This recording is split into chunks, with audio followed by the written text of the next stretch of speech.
Manchester, long been established as a home for music. From the groundbreaking Sex Pistols gig at the Leicester Free Trade Hall in 1976 that changed the face of popular music forever, to the 1990s emergence of Oasis onto the world stage, Manchester is a breeding ground for new musical talent. Our crew has been given a unique opportunity to follow one of Manchester's newest bands as they prepare for the most important gig of their young careers.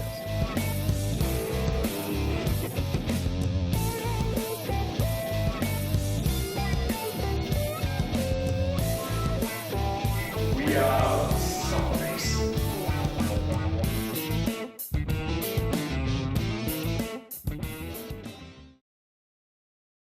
Thanks for joining me today, Ron. It's a pleasure interviewing you. It's alright, mate. I'm used to this sort of stuff, being a famous rock star and all that I am. People wanting to, be like me. I'm used to it. Okay, I'm going to start off by asking you the basic question, and you probably get this asked a lot. What's it like being a rock star? It's not easy, especially being in the band. People coming up to you all the time, asking you question after question after question. People see me as their idol, I suppose. So I mean, it's what I signed up for when I agreed to be in the industry of music with the rock band. Yeah, of course. The world of music would just evaporate if you left it. Yeah, well, exactly. Oh, true point. True point.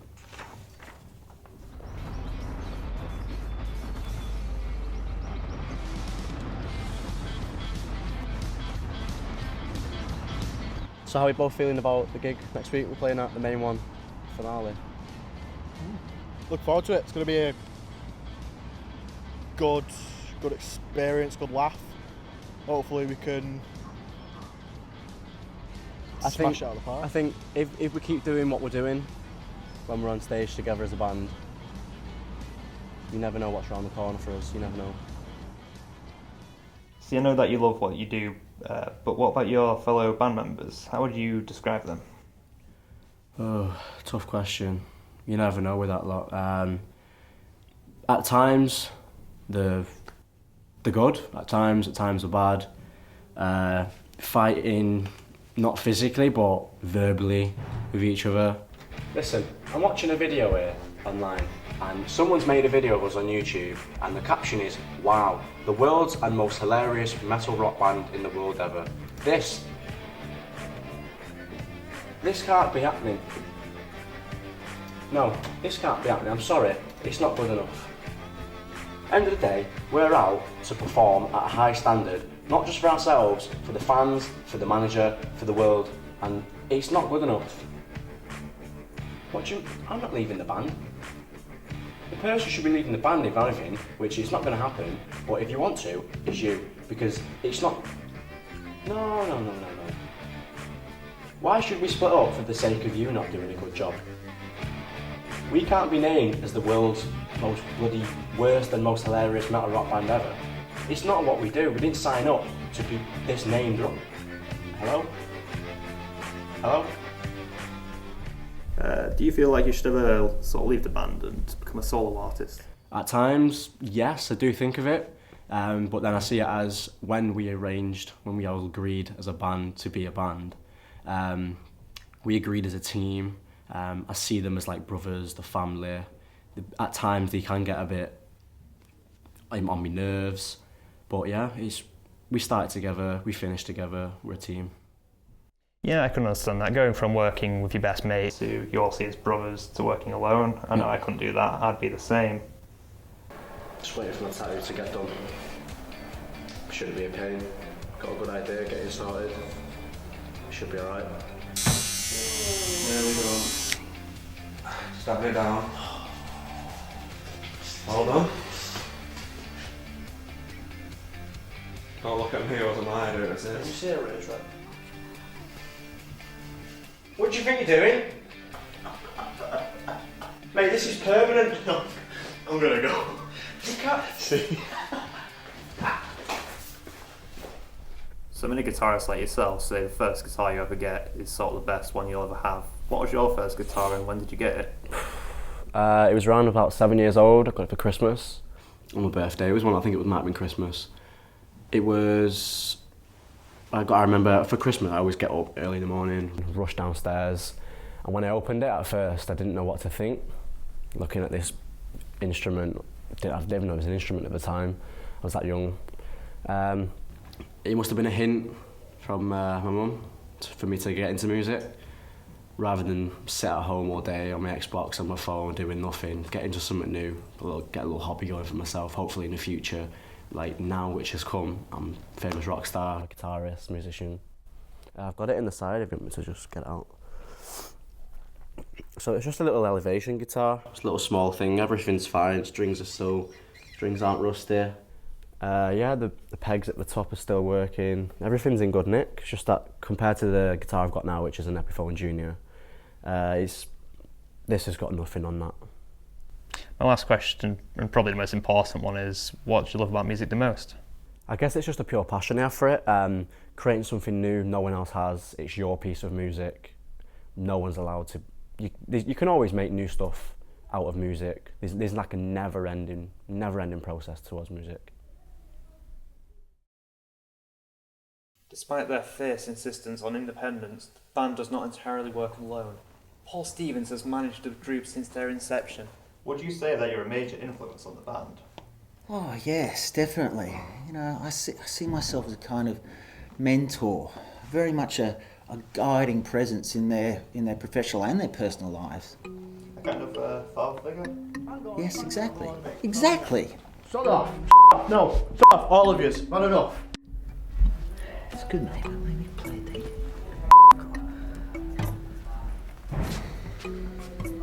Hey, mate, how you doing? Just 1 second, mate, just 1 second. Hello? No, I'm okay. So you have a history in the music industry? Yes, I do. I was the lead guitarist and vocalist for the Purple Effect back in my youth. The Purple Effect?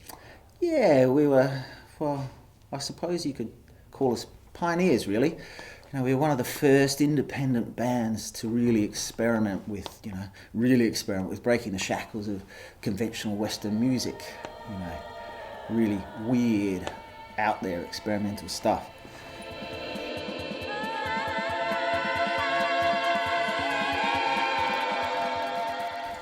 Some people may say that it's bad music. Well, we did get that, yeah, but, you know, a lot of people just didn't get it. Well, the way I look at it, you know, a lot of people believe in Bigfoot. I mean, you know, there's something like 1 million Americans who say they've been kidnapped by aliens or something stupid like that. But, you know, you can't listen to what a lot of people say because, well, then you'd never get anything done. Does the Purple Effect still... No, we gave that all up, you know. We all had to go our separate ways and, well, Dave had all that trouble with the police and, you know, it was just our time, really. Well, there wasn't a lot of interest anyway, even before our time. When you had Nirvana and all that coming in and well, it was impossible to get a gig anywhere, you know. But I still play though, you know. I like to keep my hand in. With the big day fast approaching, the band was still without a fourth member of the lineup. Stevens has arranged a meeting to address his concerns for the future. All right, you're here? Yeah. I don't know, are we? Well, yeah, because there's me, George, and you. Thank you. No. All right. I've just called this meeting because I want to voice a few concerns about the future performance of the band. I mean, I feel... Okay, I've got one. We've just got no gigs. Yes, we have. No, we've got birthday parties and gigs playing out in the Hope and Anchor. We need proper gigs, you know, venues. Lads, we need to talk about the lineup. What's wrong with the lineup? I can think of 3 things. Look, there's nothing wrong with the lineup. It's just a little threadbare. What? I just think that it might be time to get a few, you know, fresh influences in the band. I was thinking we needed to trim the fat, personally. No, go on. No. Later. Yeah, go on. Well, thank you. I mean, I was just thinking that the bands are, you know, a little bit slim at the moment. You know, I feel that we need to add another member. 3's enough. 3's a good number. Or three's a little short, don't you think? I mean, think about the great rock bands of the past. The Beatles, the Stones, Pink Floyd. Floyd had 3. Not real Floyd. You know, Van Halen, The Who. Muse, Rush, Nirvana. Well, no, I mean, you get the point. I mean, I just have a few reservations about the lineup as it stands. What are you suggesting? Well, you know, I'm thinking maybe we need to get someone with some more classical roots. Classical? Yeah, you know, someone grounded, but basic roots. You know, someone with real experience in music. Got someone in mind? No, well, you know, I tentatively considered a couple of people, you know, fit to suggest to you. I think I do. Oh, do you? Yeah, the French horn lady. Does she still work down at the court? French horn lady. French horn? You want a French horn player? Yeah. That's not quite what I had in mind. Yeah, but you're not the musical type. I'm sorry, but you're not going to make the music happen. We are. But, you know, French horn, well, we've never even met this lady before. You know, is she good? Or even safe? I mean... Hang on. I've got a picture. Lads, do you want to hear my recommendations? Nah, we're good. Look, I mean, are you sure? No, we should hear him out. I mean, we don't even know if this is safe or good. Look, lads, I mean... Fine, thanks. Look, are you sure? I mean, I could... Yes, yeah, Yeah. thank you. She could definitely bring the band in new directions. She's fit too. How is the rockstar life treating you? The rockstar life is a fucking amazing life to live. I get to eat whatever I want. I get to spend my money on whatever I want. I get to meet new people, meet tons of famous celebrities. I get to go everywhere in the world. Yeah, it's a great life to live, and I think I'm the right person to live it. Any setbacks? There's one setback, that is rehearsing. Apparently I have to rehearse. The manager says that, but the manager, I don't have a clue what he's on about. All right, lads, come on. Time for rehearsals.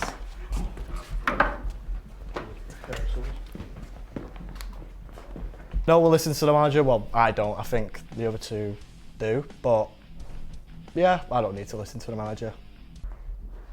Hey, come over here. Jimi Hendrix. Just text me to see if we can go and play at his birthday gig. See, I shouldn't be in this band. I should be soloing. Going out.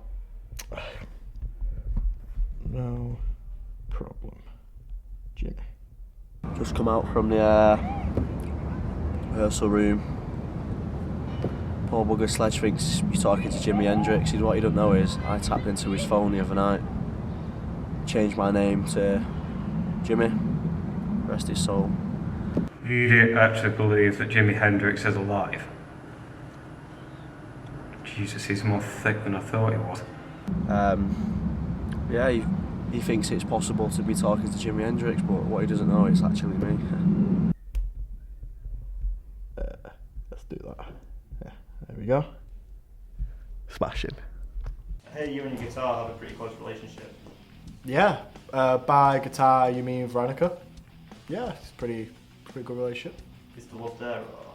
Well, of course there is. When me and Veronica go out on stage together, it actually is like we're making love. It's magical. It really is magical. Okay, thanks. Once in the band member's career, they had a fourth member. The fourth member was vital for the band's success. They sold out arenas, venues, festivals. They also sold out millions of albums with him by their side. But as the band went on, the fourth member randomly disappeared from the eye of the world. So who is this mysterious fourth band member which I keep hearing about? The fourth band member who did just magically disappear out of our lives, mine, Mark and Ron's. No one knows where he's gone. The public want to know, the world wants to know. police have been looking for him.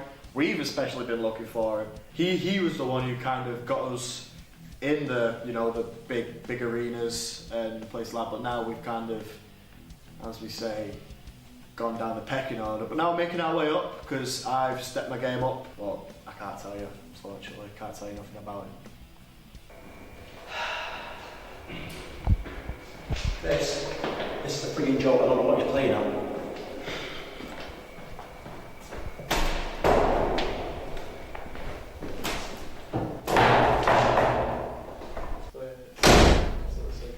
What the friggin' hell are these? They are definitely not mine. So they must be yours then. What you playing at? You're losing your mind. Get off. Sit down. You're losing your mind.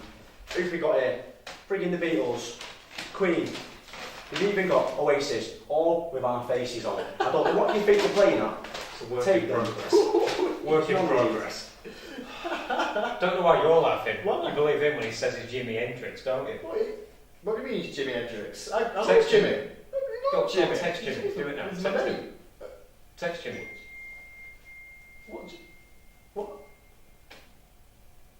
What's up? I tell you what, I'm getting him! Mugging you! Looks like I won't be going to see Jimi Hendrix on Sunday to play at his birthday gig. Looks like I'm just going to be staying down at the bloody Hope and Anchor. That'll do, all right. You do realise Jimi Hendrix is dead? What? Yeah, he's been dead for a long time now. Dead? Yeah. Wow. I didn't know that.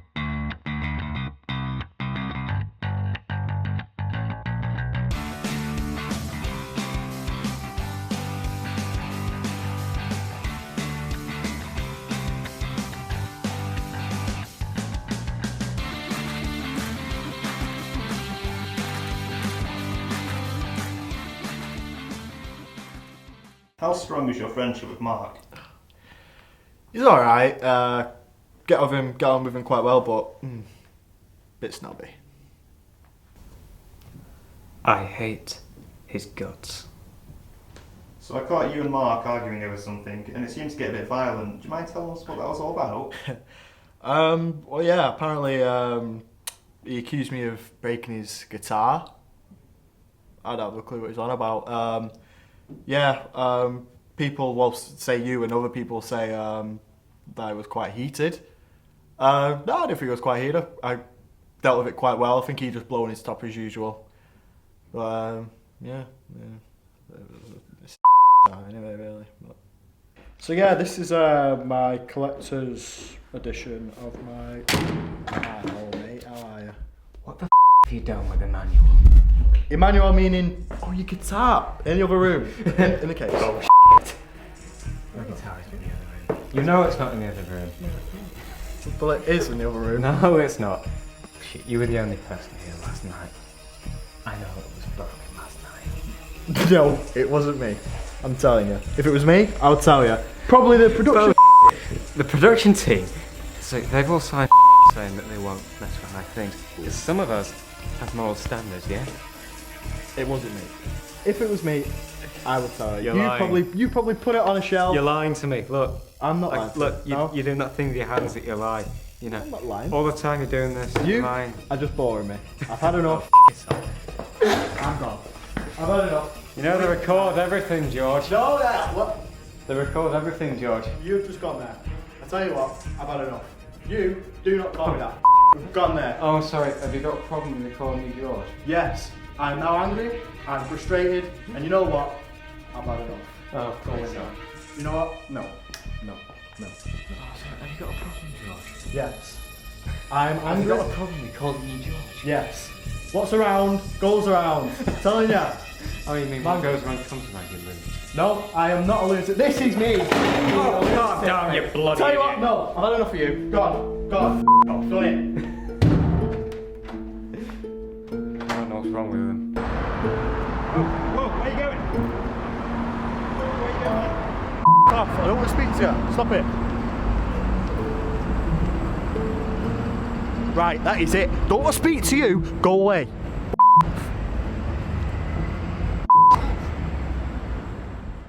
So Regarding the situation with Emmanuel, do you think Sledge did it? Of course he did. He was the only one thick enough to try it. Why do you think he would break it? Don't know. Because he's an idiot. You know, it picks up things he's not meant to. That we did out of envy. Do you think you can get him to admit that he actually did it? Of course not. He's a pathological liar. So the real question is, did you actually break his guitar? No, he's my friend. I won't break his guitar. He loves it. I won't do that to him.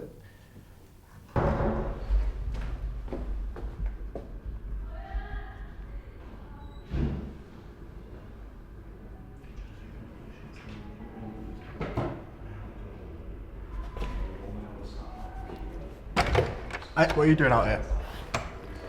Get rid of that footage or I'm going to cut you. I swear to God, I will cut you.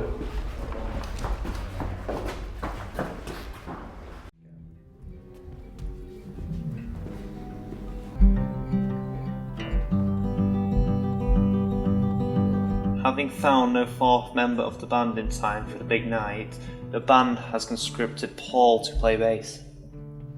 Are we ready, lads? Yeah, let's go and do it. Yeah. Right, lads. Let's go. Do this.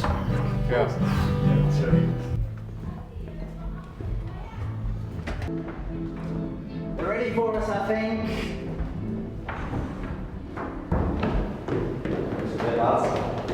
Here you go. There's it.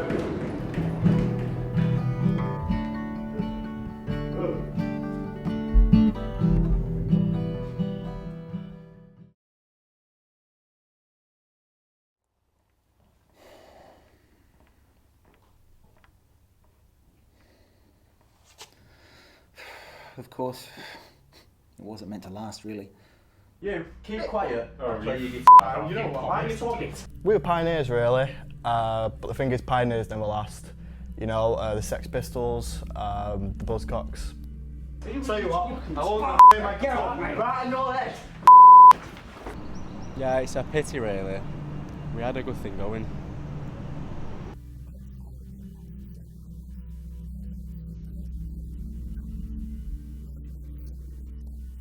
Imagine 3 terabytes of camp being set on fire. If no one crashed with a real pitch to scream and one of them kept against his mind. Yes, well, I've been busy. You know, getting up on that stage, the power of the lights, the crowd. You know, it really started getting me thinking about my roots. And I've been doing some digging.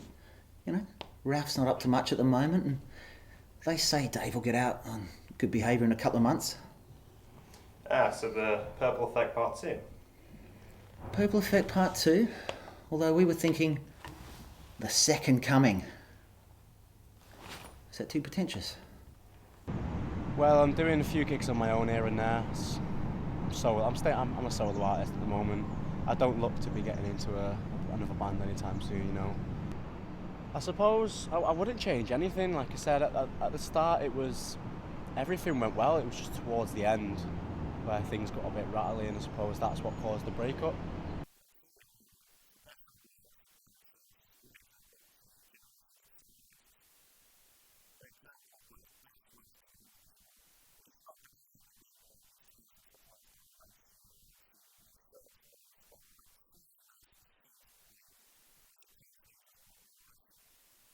So, what's the band's name?